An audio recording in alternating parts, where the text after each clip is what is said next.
بالله من الشيطان الرجيم بسم الله الرحمن الرحيم الحمد لله رب العالمين الرحمن الرحيم مالك يوم الدين إياك نعبد وإياك نستعين اهدنا الصراط المستقيم صراط الذين أنعمت عليهم غير المغضوب عليهم ولا الضالين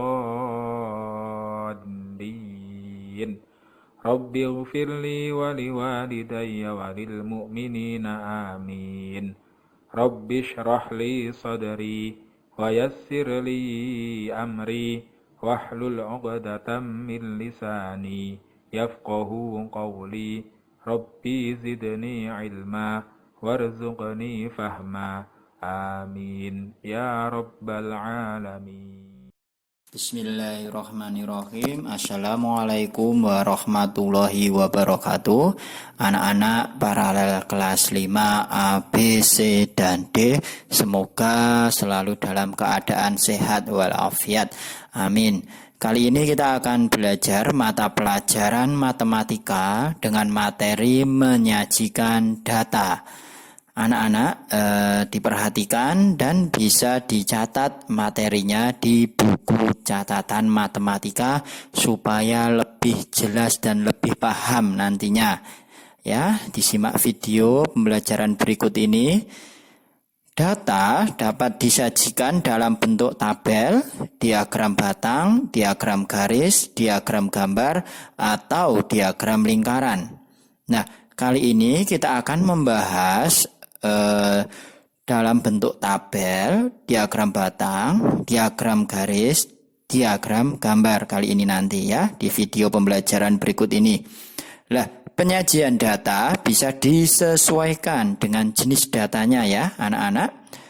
Langsung perhatikan, kita akan membahas yang pertama yaitu menyajikan data dalam bentuk tabel. Anak-anak diperhatikan ya. Berikut ini, data dalam tabel biasanya dituliskan urut dari yang terendah, setelah itu hitung banyaknya setiap data. Perhatikan contoh tabel berikut. Ini adalah contoh data nilai ulangan matematika siswa kelas 5. Nah, nilai ulangan 6, yang mendapat nilai ulangan 6 ada 5 siswa itu. Terus kita akan membuat turusnya dalam tabel ya. Itu diperhatikan turusnya, garis-garis berupa 5, 1, 2, 3, 4 dicoret 5 ya. Nilai ulangan 6. Selanjutnya yang mendapatkan nilai ulangan 7 ada 7 siswa. Itu ya turusnya kita buat 1, 2, 3, 4 dicoret 5 ditambah 2, 1, 2 jadi 7. 8 juga begitu ya, seperti tadi dengan banyak siswanya 9 ya. Terus 9, nilai ulangan 9 itu banyak siswanya, yang mendapatkan nilai ulangan 9 ada 8 siswa. Kita buat turusnya ya. Ini kurang kita coret ini turusnya yang nilai ulangan 9 ini ya. Seharusnya 1, 2, 3, 4, 5 kita coret ditambah 1, 2, 3 turusnya jadi 8 jumlahnya ya, itu dicoret. Terus yang mendapatkan nilai ulangan 10 itu adalah banyak siswanya adalah 3. Nah, itu adalah data nilai ulangan matematika siswa dalam bentuk tabel. Selanjutnya, supaya anak-anak lebih jelas, saya berikan contoh soal dan pembahasannya. Ya, untuk lebih mudahnya memahami, bisa langsung disimak contoh soal di bawah ini. Soalnya seperti ini ya. Hasil ulangan materi penyajian data kelas 5 SD Nusantara 1 diperoleh nilai sebagai berikut. Nah, nilainya seperti ini. 95, 85, 65, 75, 75, 85, dan seterusnya ya. Itu adalah nilai ulangan materi penyajian data. Nah, kita diminta untuk buatlah tabel frekuensi data tersebut, diminta untuk membuat tabel. Jawabannya ini adalah seperti ini. Hasil post-test materi penyajian data mata pelajaran matematika kelas 5 SD Nusantara 1. Judulnya kita tulis terlebih dahulu. Setelah kita menulis judul, baru kita buat tabelnya, ya. Jadi menyajikan data dalam bentuk tabel seperti ini, kita buat tabelnya, kita beri nomor, nilai, banyak siswa. Yang pertama, nomor 1, yang mendapatkan nilai 65 itu kita lihat dalam soal tadi sebanyak 2 siswa, ya. Terus yang mendapatkan nilai 70 sebanyak 5 siswa di dalam soal tadi. Anak-anak, dari mana kok kita bisa mendapatkan angka 2 dan 5? Itu kita melihat di dalam soal yang mendapatkan nilai 70 kita hitung, ternyata ada 5 siswa. Dan seterusnya sampai dengan nilai 95 itu ada 4 siswa. Nah, setelah ketemu semuanya, kita jumlahkan banyak siswa, itu ada 30 semuanya. Nah, itu adalah contoh soal menyajikan data dalam bentuk tabel yang pertama, ya. Nah, kita lanjutkan. Yang selanjutnya, yang nomor 2, menyajikan data dalam bentuk diagram gambar. Nah, untuk menyajikan data dalam diagram gambar, anak-anak perlu mengikuti langkah-langkah berikut ini. Ada 3 langkah. Yang pertama, tentukan terlebih dahulu gambar yang akan mewakili data. Yang kedua, tentukan juga banyak data yang akan diwakili oleh setiap gambar. Yang ketiga, ubahlah bilangan yang menyatakan banyaknya data menjadi gambar. Nah, itu supaya lebih jelas kita akan ke contoh soal, ya. Anak-anak diperhatikan. Ini ada contoh soal tentang menyajikan data dalam bentuk diagram gambar dan pembahasannya. Ya. Untuk lebih mudahnya bisa disimak contoh soal dan penyelesaiannya di bawah ini. Soal saya bacakan, ya, diperhatikan. Soalnya gini. Dayu berkunjung ke perpustakaan. Mereka belajar bersama di perpustakaan. Perpustakaan sekolah Dayu menyediakan fasilitas meja dan kursi untuk belajar dan setiap siswa diberi kesempatan untuk meminjam buku di perpustakaan. Berikut data meminjam buku di perpustakaan. Hari Senin sebanyak 25 siswa, hari Selasa sebanyak 20 siswa, hari Rabu sebanyak 30 siswa, hari Kamis sebanyak 15 siswa, hari Jumat sebanyak 10 siswa, dan hari Sabtu sebanyak 40 siswa. Nah, ini kita diminta untuk ubahlah data tersebut dalam bentuk diagram gambar. Nah, mari kita selesaikan bersama-sama. Perhatikan, ya. Jawab. Ini dalam membuat diagram gambar, langkah pertama yang disiapkan adalah menentukan jumlah data setiap gambar dulu. Setiap gambar di bawah ini, nih dilihat, ya, gambarnya. Ini yang warna biru ini adalah mewakili 10 orang, gambar orang buku warna biru. Sedangkan buku warna kuning mewakili 5 orang. Nah, data di atas dapat disajikan dalam diagram gambar sebagai berikut. Ini, ya, data peminjaman buku di perpustakaan SD Nusantara 01. Hari Senin tadi jumlah peminjamnya ada 25. Nah, ini diagram gambarnya kita cukup 3 orang, ya. 2 orangnya warna biru bukunya. Yang warna biru itu 1 buku mewakili 10 orang, berarti 2 buku warna biru adalah 20 ditambah 1 buku warna kuning tadi mewakili 5 orang, jadi 20 ditambah 5 itu ada 25 peminjam. Nah, lanjut hari Selasa ada 20 orang. Nah, diagram gambarnya adalah kita buat ini ada orang, ya, memegang buku dengan warna biru, itu bukunya. Jadi warna biru tadi 1 orang mewakili 10, ada 2 berarti 20 orang dan seterusnya sampai hari Sabtu itu 45 orang. Jadi ada warna bukunya ada 1, 2, 3, 4. Warna buku biru ada 4. Jadi 4 kali 10 40 ditambah 1 warna buku kuning 5 45. Nah, cukup mudah ya ini anak-anak. Menyajikan data dalam bentuk diagram gambar seperti itu contoh soal dan pembahasannya. Jadi nanti kalau ada latihan soal, anak-anak semuanya bisa mengerjakan. Selanjutnya kita lanjutkan ya. Next, nomor 3. Menyajikan data dalam bentuk diagram batang. Nah, sekarang dalam bentuk diagram batang. Anak-anak perhatikan langkah-langkah menyajikan data dalam diagram batang berikut. Yang pertama, langkahnya buatlah sumbu tegak dan sumbu mendatar, ya. Nomor 2, tuliskan bilangan-bilangan yang akan menyatakan banyaknya data di sumbu tegak. Jarak setiap bilangan harus sama. Nomor 3, tuliskan setiap kategori data di sumbu mendatar dengan jarak yang sama. Dan yang terakhir, buatlah batang-batang persegi panjang dari setiap kategori data yang tingginya sesuai dengan banyaknya data. Nah, ini adalah langkah-langkah cara membuat diagram batang, menyajikan data dalam bentuk diagram batang. Nah, berikut ini perhatikan contoh diagram batang.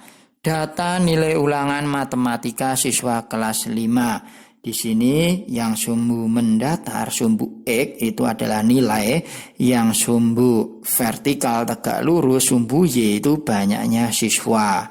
Nah, seperti ini. Nilai 6 itu banyaknya siswa ada 5 ya. Nilai 7 itu banyaknya siswa ada 7. Nilai 8 banyaknya siswa yang mendapatkan nilai 8 ada 9 siswa.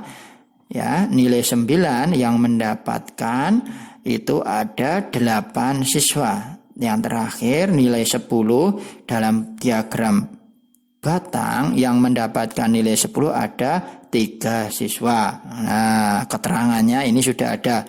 Ini batang-batang persegi panjang, tingginya itu sesuai dengan banyaknya data. Nilai tadi banyaknya siswa, data siswa yang mendapatkan nilai tadi ya. Sedangkan sumbu mendatar menyatakan kategori data, jarak setiap kategori harus sama. Terus sumbu tegak vertikal menyatakan banyak data, jarak setiap bilangan sama. Itu adalah diagram batang.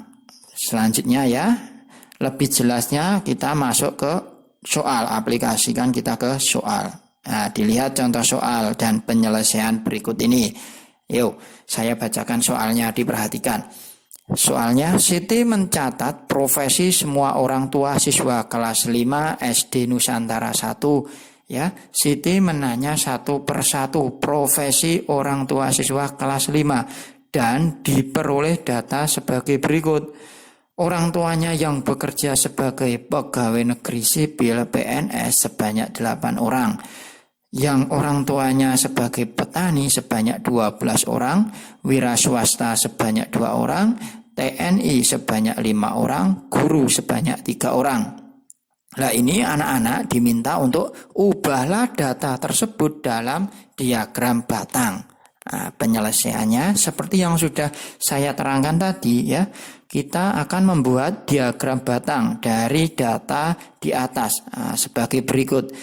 Ini kita lihat ya anak-anak. Sumbu mendatarnya atau sumbu X ini mendatarnya adalah profesi orang tua siswa.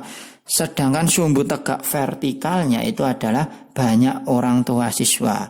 Tadi profesi orang tua siswa tadi kan ada yang PNS. PNS tadi banyak orang tua siswa yang menjadi PNS berapa? 8. Nah, kita tarik ke angka 8 ya, kita bentuk diagram batang berbentuk persegi panjang gini ya anak-anak. Terus TNI tadi berapa jumlahnya? ada 5 orang. Kita tarik ya, sampai dengan angka 5, terus kita buat bentuk persegi panjang tegak kayak gini ya. Terus petani ada 12 orang, guru ada 3 orang, dan wira swasta tadi ada berapa orang? Wira swasta yang bekerja ada 2 orang. Kita tarik sampai ketemu angka 2, kita tarik garis ya, titik-titik, terus kita buat bentuk persegi panjang seperti diagram batang.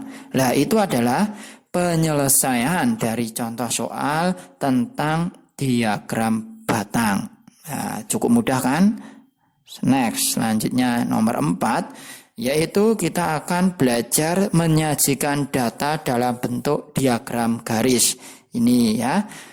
Pada dasarnya diagram garis tidak jauh beda dengan diagram batang tadi anak-anak, karena sama-sama menggunakan diagram Cartesius atau diagram sumbu X dan Y ya. Sumbu X tadi itu yang mendatar horizontal, yang sumbu Y itu yang tegak lurus vertikal.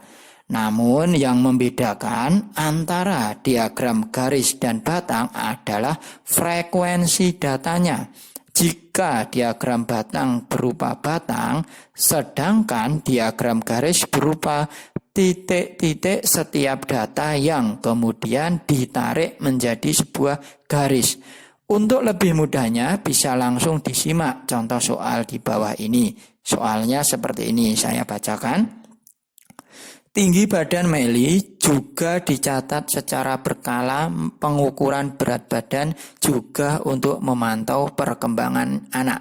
Meli memiliki catatan tinggi badannya selama 5 tahun, ya, yaitu mulai umur 7 tahun hingga 11 tahun. Berdasarkan hasil catatan yang dilakukan secara berkala, diperoleh ini ya, umur 7 tahun tinggi badan Meli adalah 125 cm. Umur 8 tahun tinggi badan Meli 135 cm. Umur 9 tahun tinggi badan Meli 140 cm. Umur 10 tahun tinggi badan Meli 145 cm. Dan sampai umur 11 tahun tinggi badan Meli adalah 150 cm.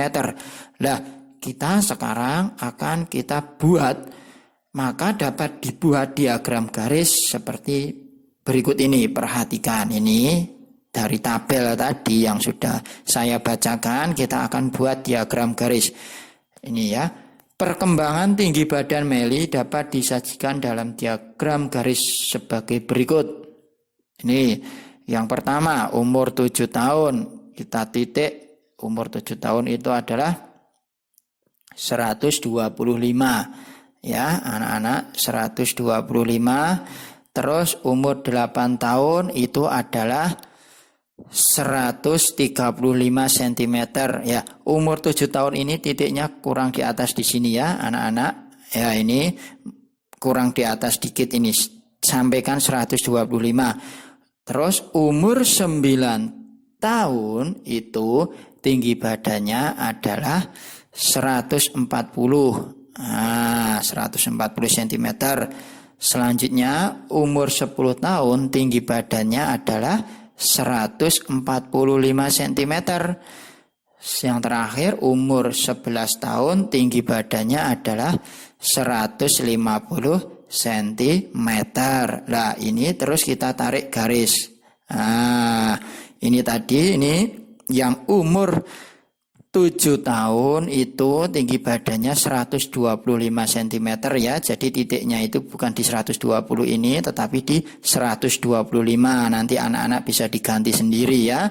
125 tinggi badannya ini, terus kita tarik garis. Nah, ini adalah contoh dari diagram garis ya. Menyajikan data dalam bentuk diagram garis ya. Itu anak-anak materi dari saya tentang penyajian data ya. Selalu dipahami ya, diulang kembali. Tadi yang pertama kita belajar menyajikan data dalam bentuk tabel Yang kedua, menyajikan data dalam bentuk diagram gambar. Yang ketiga, menyajikan data dalam bentuk diagram batang. Dan yang terakhir, menyajikan data dalam bentuk diagram garis. Untuk minggu besok masih ada video pembelajaran menyajikan data dalam bentuk diagram lingkaran. Nah, ya, sekian dulu ya video pembelajaran dari saya. Kurang lebihnya mohon maaf. Semoga bermanfaat. Wabillahi taufik walhidayah. Assalamualaikum warahmatullahi wabarakatuh.